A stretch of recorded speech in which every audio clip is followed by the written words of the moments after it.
Welcome to the meeting room at Global TV Talk Show, a broadcast service of globalbusinessnews.net.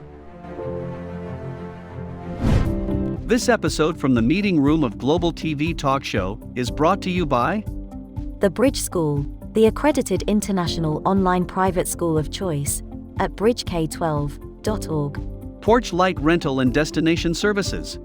Reduce your renter lump sum or managed relocation costs. Visit them at porchlightrental.com. CubeMonk, featuring the world's first smart cube. Track your goods with our advanced GPS system. Welcome to the future of moving and relocation at cubemonk.com. Primestone Partners, featuring corporate, government, and developer housing solutions, as well as senior-level advisory services. Find them at primestonepartners.com. And by heirs.com. With our full range of services, we can help design and manage your international relocation. Find us at heirs.com. Insured Nomads provides protection and peace of mind, with health insurance, travel insurance, group, or tailored insurance for the globally mobile. Visit us at insurednomads.com. And by International Auto Source. We are the vehicle experts for expats, featuring all major brands of automobiles with flexible solutions and financing. On the web at intlauto.com. This is Ed Cohen. I'm in Southern California, and with us today is Dr. Natalie Forest from the Baltimore, Washington area. And it's day number 2 of daylight savings time. So this is really good to have it light so late in the day. Welcome, Dr. Natalie. Well, Ed, it's great to be back. I always enjoy chatting with you, and I always wonder, what are you up to next? Yeah, well, so it's 7 a.m. our local time here. Our first show today hosted Nana Haninen from Finland. Yeah.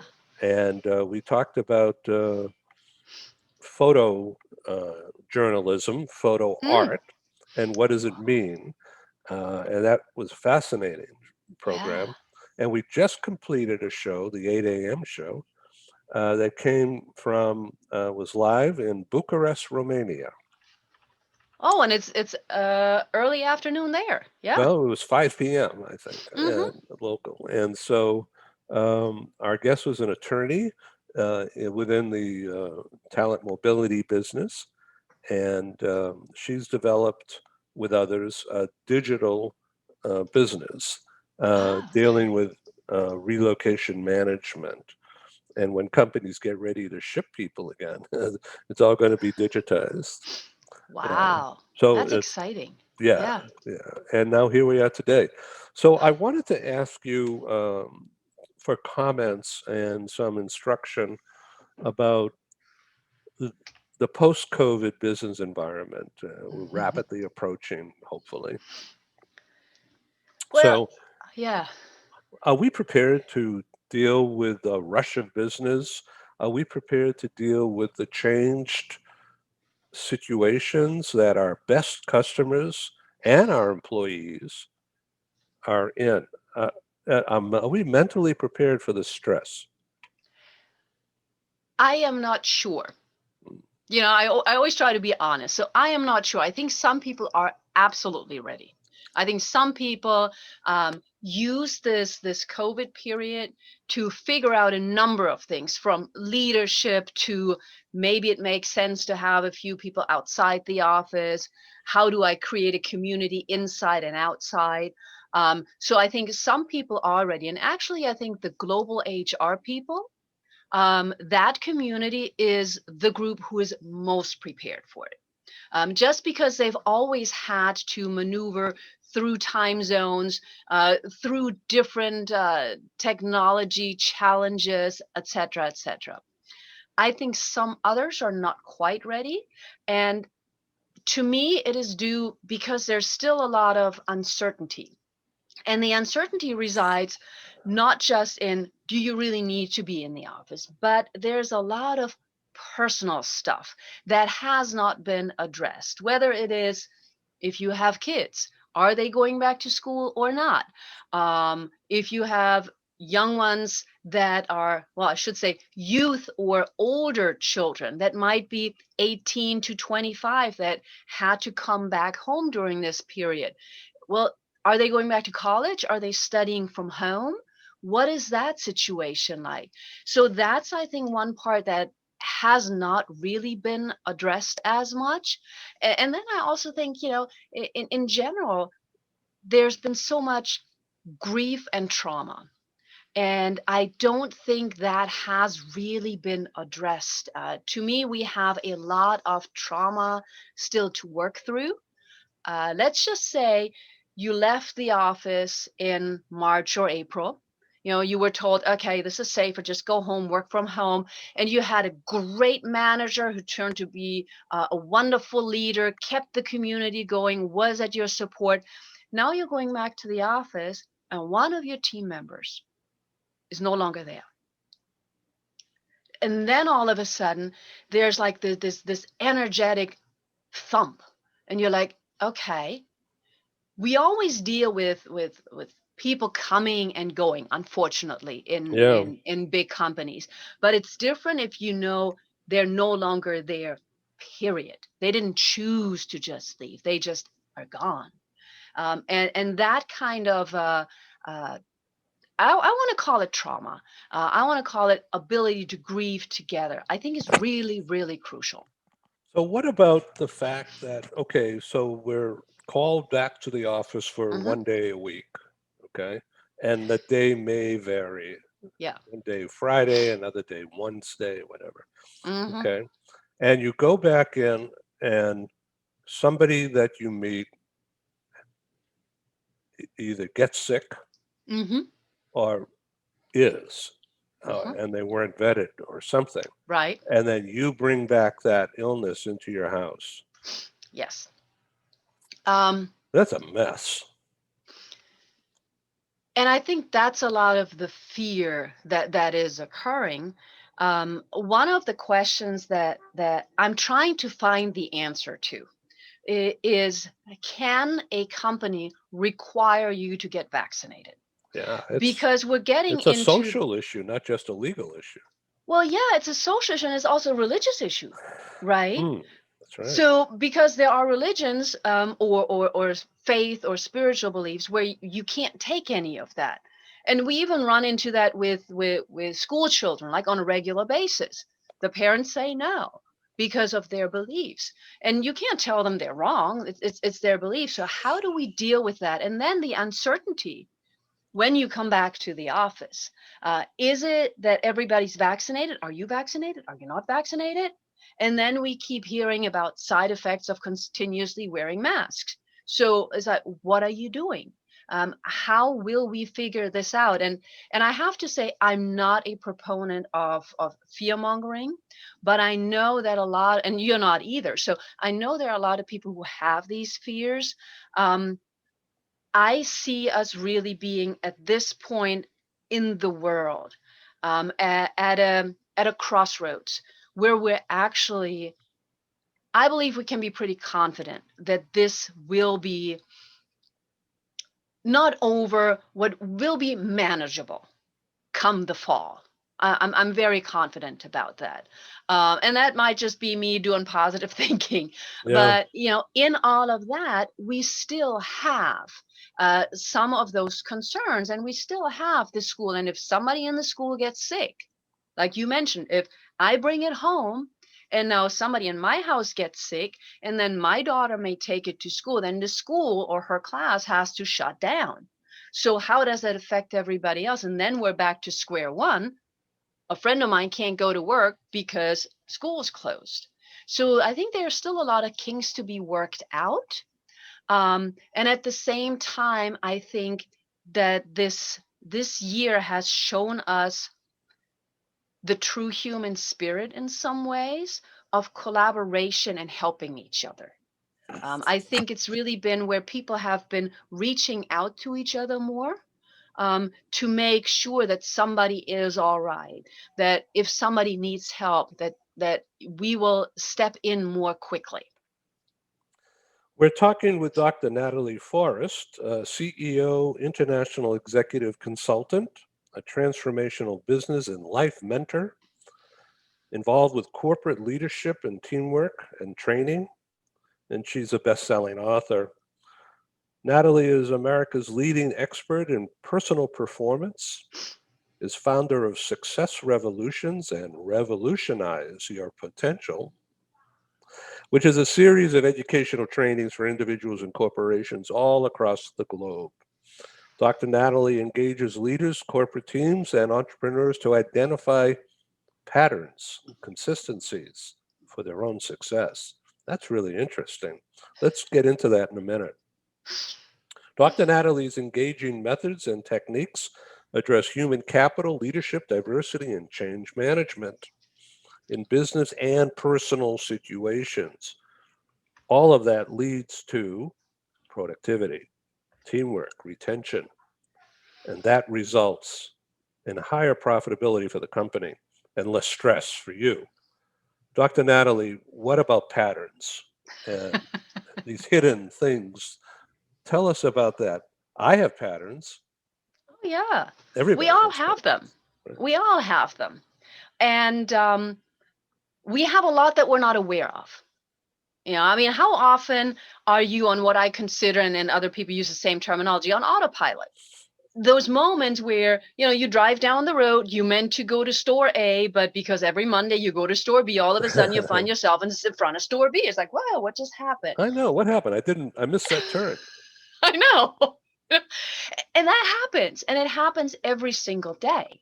And so we need to be aware for ourselves what those patterns are, because in our personal lives, it can hold us back. It's those little things that maybe you observed as a child. Mom and dad were arguing about money. And so even though you weren't part of it, but that's in your brain. So now your relationship with money depends on something that you're not even aware of. And that might prevent you from being successful in the way that you consider to be successful in business, if you're in business. And then we also I talked with one of your friends the other day who has the intercultural disc program as well. I love him. And I'm not going to try to pronounce his name because I'll mess it up. But we talked a lot about our own cultural patterns. So you have a big culture, and then we all have our own culture. Like in my house, we have at least, I want to say, 5 different cultures. Because we have 2 cats, they're very individual.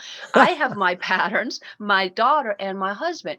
And then out of all of those cultures, we bring it together and create another culture. Another word for culture would be our prejudices, likes, and dislikes. So if you take all of that stuff, which is now in this body, in this physical body, and you take that into an office space. Which you have even more things going on. Exactly. So now you have people in an office, and let's just say 5 of them are supposed to be on a team. And every one of them has this big baggage, this big suitcase, this big backpack full of all of their stuff, half of which they're not aware of. And now you ask them to work together. And the first thing that comes to their mind is like, you're into accounting. I hate accounting. I can't talk to you because all you want to do is talk about numbers. And this is going on in their brains, right? So they are not even aware this is happening, but right then and there, the cultural communication between this person and the person who's in accounting is just flawed. And so we need to address all of those issues to really help build trust. And the only way you can do that is by openly talking about it. I think we were on your show a couple of weeks ago where all of the women and some wonderful men were talking about agile leadership. Yeah, and we talked about, yes. And we talked about prejudice there, for example, right? We all have it. Let's not kid ourselves. We all have it. The minute we see somebody, something comes into our brains. That is a given. The question is not that we have it. The question is, what do you do with it? Right. So, some people don't like a beard. Right? I know. I've heard that. I've heard some people don't like red hair. But you're right. And so now you walk into this situation where you're supposed to be a team. How is that going to work if you're not honest? How are you supposed to be productive if you don't trust each other? And I'm not talking necessarily, that deep level trust where you all want to go to dinner once a month or something, but you need to create that trust for the productivity to be there, for the, I guess, project management to actually work. Because if just one of the 5 people is not communicating from confidence in themselves and that everybody else has their backs, the project will be prolonged. It will not have the desired outcome. There will be conflict, and the team lead is trying to figure out what's going on. My So yeah, friend Chaba, yes, CSABA, wonderful, wonderful person. Chaba, Yes, he's Hungarian. yes. Chaba Toth, the global disc is brilliant, and uncommon sense for uncommon times, Mm-hmm. or something like that is the book theme. And yeah, so how can people behave differently? Well, first of all, they have to be willing to take a look at themselves. Uh-huh. That is key. Um, it's not about the other. I mean, right now, especially in the US, we have for years been in a society where if something goes wrong, you blame the other, right? I mean, it's like, you upset me. Okay, you upset me, but why did I let it get to me? Hmm. Right? It's like there's something in me that used whatever you did to explode and start yelling or screaming or run my car into you. There are So different levels. that essentially was an old pattern dictating my brain to do something before I recognized what was going Yes. on. You And it were on just, autopilot. whoa, my Yes. father came out, not me. Yes. Yeah, exactly. It's a great example, Ed. Great example because you're looking at yourself so like from above, you're going, whoa, what just happened here? Right? But it's too late at that point. So you can actually work on creating what I call, those little flags. They have these little post-it flags, that once you know what are your triggers, that then you breathe. I'm always a big one for breathing. Like for me, there's a word. It's the word pretty. And I may have mentioned that at a previous show. I'm not sure, but the way I grew up, my grandmother always used that term in not necessarily a positive way because she wanted me to be more pretty, more like a certain ideal that she had. So whenever somebody tells me you look pretty, it's like I'm ready to do something, just because of that word. But they mean it as a compliment. So I have been able now when somebody says pretty, not to look at them and go, what? But to go, take a breath. Now, what exactly do you mean with this? Okay, okay, okay. Get through all my stuff. And then I'm able to say thank you. And that's a process. Of course, it just takes a split second. But those are the things that really matter, or all of us know how to drive, right? And California is just probably as crazy as here in the Baltimore, Washington, D.C. area. So if somebody cuts you off, you have a choice. Now, you can wish them well that they and everybody else they run into is safe, or you can start yelling at them, showing them all sorts of signals and signs. You can also run them down, hunt them down, whatever you choose. But really, except for the first option, it shows that you have some unresolved stuff. And so the first place is always to start with you, because you can make a choice. You can always choose your response to somebody else. If somebody yells at me, I can choose. Do I yell back and aggravate the situation? Or do I stay quiet and say yes, yes, and then say, maybe we'll have this conversation later? They might get more aggravated and they might think I'm joking, but I'm keeping my peace. I'm looking at myself. And so when you take that again into a corporation, for example, and we have that all the time with global HR when people move, right? So they're coming into a new environment. So every time you get into a new environment or there are new people, everybody needs to figure out, who am I and how do I fit into this team? Who is everybody else on this team? And therefore, look at yourself first, then be open and honest to get to know the others, their strengths, their weaknesses, their preferences, and then come together and work together. And I think we have seen that Oh. Google, for example, is one of those companies that's really focused on soft skills now. Even if you're an expert, they're saying it's great that you're an expert, but can you actually communicate with other team members? So how are they doing that? Do they have special online courses?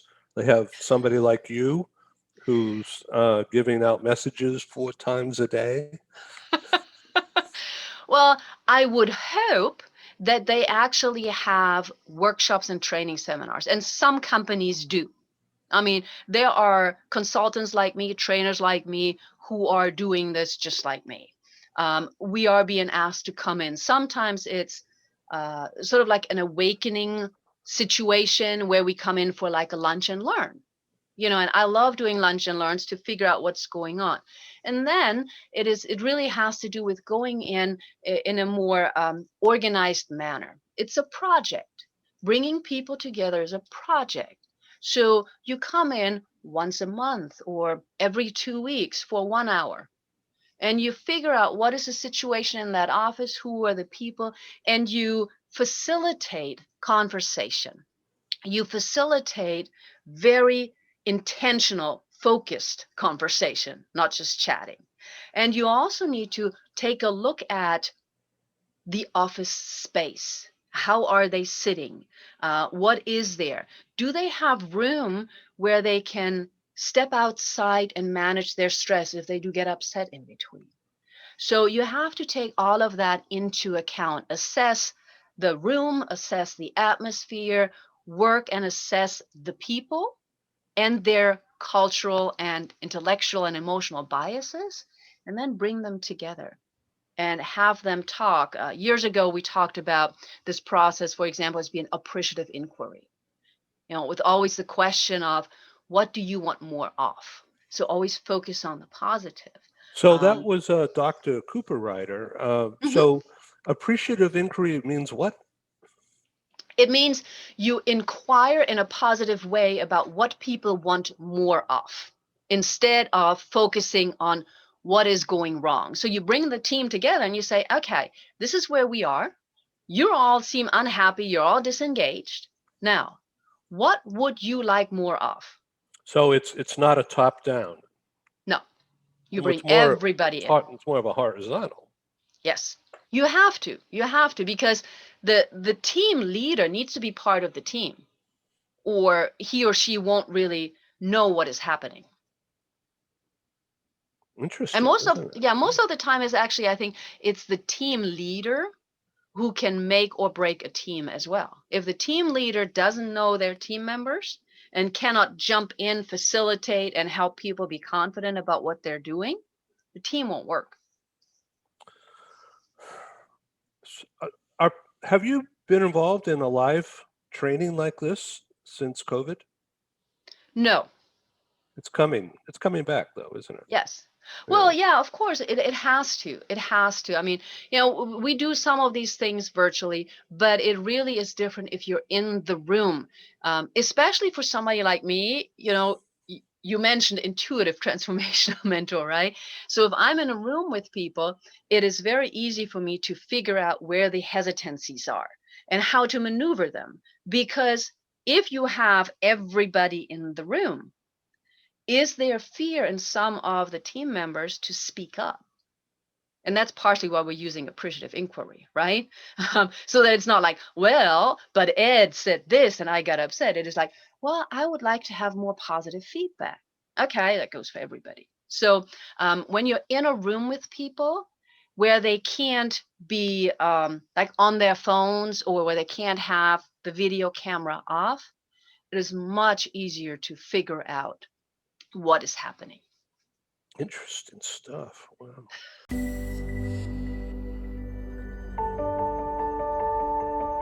Something that's really neat is that the Bridge School partners with various organizations to provide learning for their students. For example, we partner with a major ballet company, and we are able to enroll several of their students into our school. So now not only is the student able to participate in a school and have a seamless transition while they're very active in their ballet career, but now they have other dancers that are with them that are doing some of the same courses. So it's almost becoming a camaraderie where they're taking similar courses, they're working together on their ballet, and really being able to form this great partnership with these organizations to provide a needed service. A lot of times, there are student athletes who will spend hours and hours at the gym or at the basketball courts, wherever it is. And if they're attending a traditional school, they're in school from 8 to 3. They get a quick snack, and then they're at the gym for 3 to 4 hours in the evening.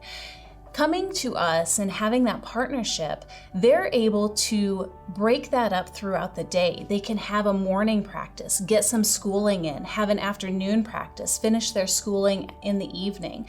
So there's that flexibility. And additionally, if there are tournaments or performances, it's fantastic because if there's a week where they have shows straight through, they can take that week off of learning and then pick back up when they're done. So it offers this great flexibility. And for the program owners of these sports leagues, it is a win-win situation for them because they see this need. They see this need that their students need to make sure that they are obtaining the grades necessary to be successful adults in our country and in other countries. But it provides them an environment where they can be successful at both.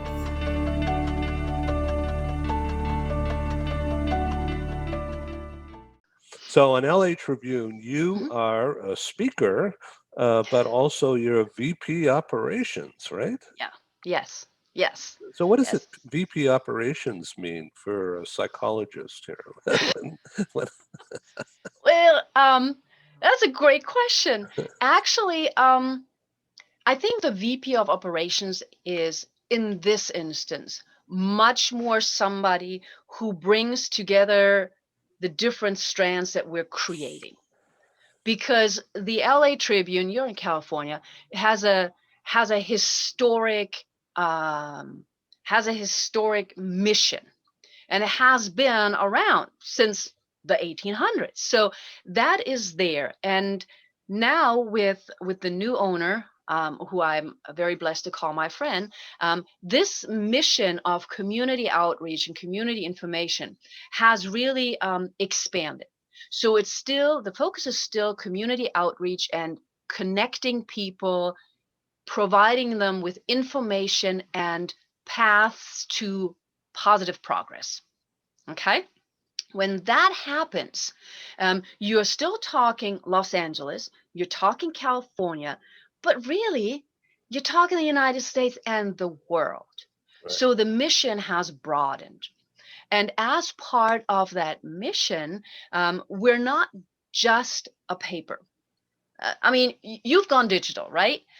There are a few people like me who still like the paper. You know, I still like books. I still like paper. At the same time, most people consume their news or their editorials digitally. So we know we're moving away from that. And you're a great example for having shifted your face-to-face events to online and expanding, right? But it wasn't necessarily easy. So No. with the Tribune, it means VP of operations. We have the Tribune paper. We have events. We have a Roku channel that we're creating more and more shows for. And we've got something else coming up that I won't just mention just yet. So we have a variety of strands that all connect with community outreach, empowering people, and providing good hands-on information that you can easily use for your own life. You mentioned Roku channel. What is that? Well, you know, Roku is one of those big things, just like Hulu and so forth. So with the Los Angeles Tribune, we have decided to create our own Roku TV channel. And on that Roku TV channel, we're building more and more shows. very intentional to address the breadth of what we are offering. So we have a better business show, we have a spiritual alchemist show, we have our more interactive Monday night live show, and we have 3 more shows that are going to come on board. So every 2-3 months, we're going to add more shows, really, in a sense, creating our own TV. So Roku is a distribution Yes. mechanism. All Hmm. right. You could Yes. have Sorry. been Yes. on, it could have Yeah. been on Zoom, or you could have been Well, on you other things. started. Yeah. It's sort of like you're doing this, and you have your YouTube channel. Now, YouTube can be transferred into an Amazon Fire channel. You know, Amazon has their own TV network, so to speak. Yeah. It's called the Amazon Fire channels. And then Roku is over here and works with a different platform to really secure that. Okay, so they're just different channels in which you make sure that you own the rights and that you determine when the show appears or disappears. So With Paul, YouTube, that thank you. doesn't work. Oh, yeah. Yeah. Okay. This is a promo for the Mm-hmm. Monday Night Interactive Mm-hmm. on Amazon Fire. Yes. Um, and so who are these two guys? Well, that is Mr. Mo Rock. He's the owner, CEO, and publisher of the Los Angeles Tribune. Okay. He is the gentleman on the far, depending. Yeah. He's like opposite of me. Let's just put it that way. Yeah. And he is also a thought leader. He's a speaker. He's a best-selling author. So he has a background in marketing and PR. And in the middle, of course, is James Malinchek. If you don't know him, then he is the big money speaker, trainer. He's been on TV, The Secret Millionaire Show. So he is one of those people who not just has lived it, but who's always happy to give back. And that was a special show that we had a week ago on Monday, because normally our panels are our Monday Night Lives. We have like 2 to 4 guests, and it's a real panel conversation where we just go at issues. And it's always live on all of the Los Angeles Tribune channels, social media channels, and people can directly interact with us there. So people in the room who are listening to us, we call it the virtual audience. They comment, they provide feedback, they ask questions, and we bring all of that in. Great. Okay. Thank you. Paul, if you have the front page of the Tribune, that would be good. All right. So here we Yes. have the digital page. Mm-hmm. Right. Absolutely. Now there's no print at this time, right? No. Right. And So that's just, given the circumstances of where we are with media. Mm-hmm. right. So it's interesting that the masthead is in the same type as the LA Times, or Mm-hmm. Mm-hmm. very very similar. Yes. So we won't get into that. So it comes out daily. This page. Pretty much, yes. Whenever there are news, it comes out. Yes. Yeah, that's a lot of work to do that. Boy. Yes, and I'm not necessarily involved in this part. Just got to be honest about that. Yeah. That is automated. Well, not automated, but we have a team working on that, and you can see that, especially here on the front page of this, for example, you see editorial team on March 15. The talent shines for itself. So in this, just like in any traditional newspaper, you have all the different categories. You have tech, business, art, sports, entertainment, etc., etc. And the main news, of course, are always on the front. And then you also have the columnists, which is the editorial team. And there are, I believe, currently about 10 to 12 of us. And we write a column once every, well, I should say 4 times a month or twice a month, depending on what is happening. And those are true columns where we share our expertise and our information. Mm-hmm. Yeah, how interesting. Okay, this is great. Now, what other shows are you doing, you yourself? I'm doing the Monday Night Live, and I am right now developing another show with myself, and then I'm finalizing a youth show, a show that is run by and presented by to young people, sharing their voices on what is happening in the world and what matters in their lives.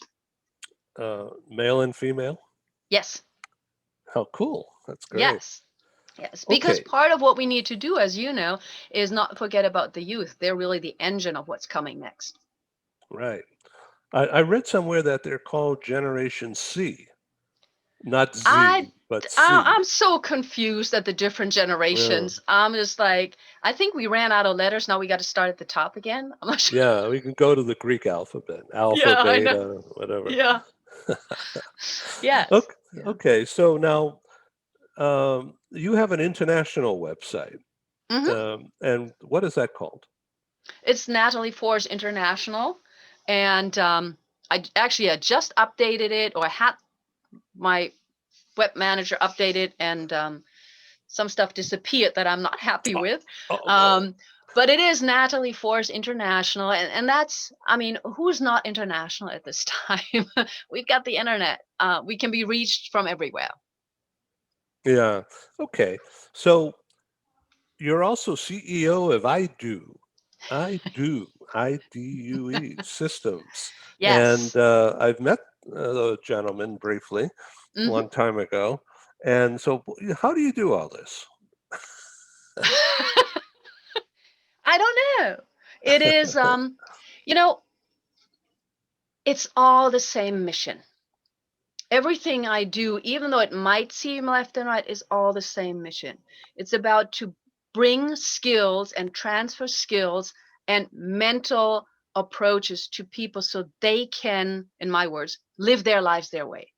If you don't want to be in business, don't go over here, read this part over here. So I want to make sure that I can provide all of that. And so with IDU Systems, and it's funny that you mentioned Carl and Tehran, because I actually just mentioned to them this morning that I think the four of us need to get back together. um, I would be honored to have a yes, program sometime in April or May or both. yes, absolutely. And, we have actually right now, I admit I pushed them to do this. We have our own TV show as well.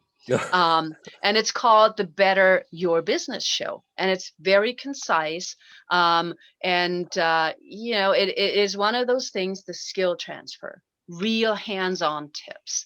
So I do that by managing my time and keeping categories. Um, Maybe it's because I'm German.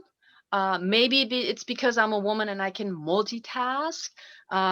Maybe it's because I know my priorities. I'm not sure. When I when I'm in my zone, um, as leader of some of these pieces, I'm very analytical, very straightforward. And then I'm over here and I'm a visionary for my own business, which sometimes gets convoluting. But I have very specific times when I'm available, when I'm not available, when I do this, when I do this, and when I do that. Well, I Um, appreciate your time. So yeah. I want to have you um, talk to us about your media kit. Oh, Paul, if you can bring that up, hopefully it'll be legible. I I don't think I've updated that recently, so thanks Oh, for okay. sharing. So you can point out what's changed, and Yes, we will you see. know, yeah. Well, I think one of the things that definitely has changed is that I'm now doing so much more with the Los Angeles Tribune, right?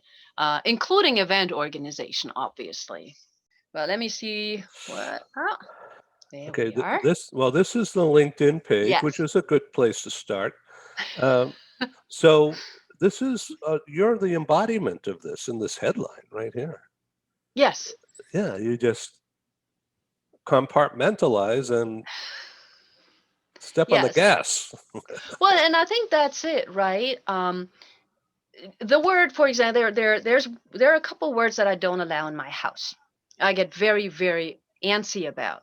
One is the word problem. Because I mean, psychologically, if you hear the word problem, you're feeling this energetic thump of Yeah, like, oh well, my God, there's a problem. you're shut down, right? Yes. So it's a challenge. It's a challenge. Or if you're into sports and athletic, it's a hurdle. You jump over the hurdle. But challenges, we all grow with challenges. So that's why I always say, it's all in your perspective. What words do you use, and how do you approach it?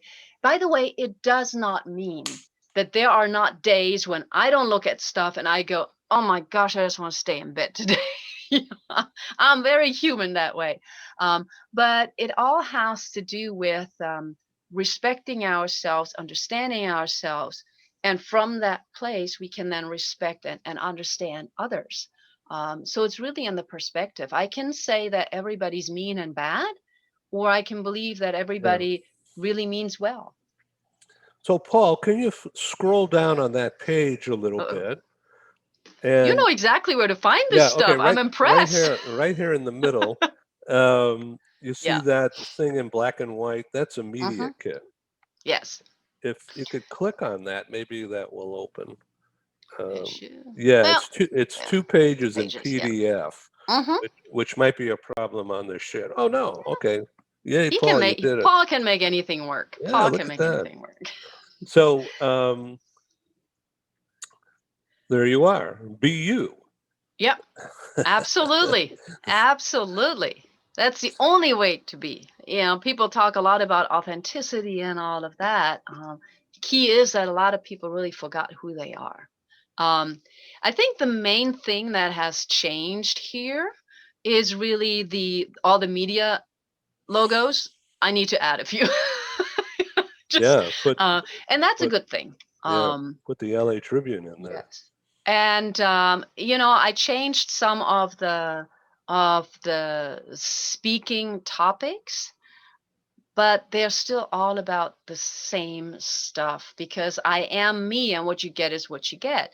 It's just that with new information and with new challenges arising in the world today, we really sometimes this goes for anybody who does training, right? We need to update this material. And so, I still talk about live revolutions, the hidden power of patterns, but I phrase it differently now. I phrase it much more about be you and show yourself, because that's your superpower.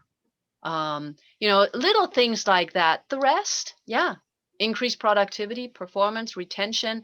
These are all the things that when I talk to some expert, they sometimes advise me to change the wording of that, because they say companies will not hire you unless they see exactly the money piece. What are they losing?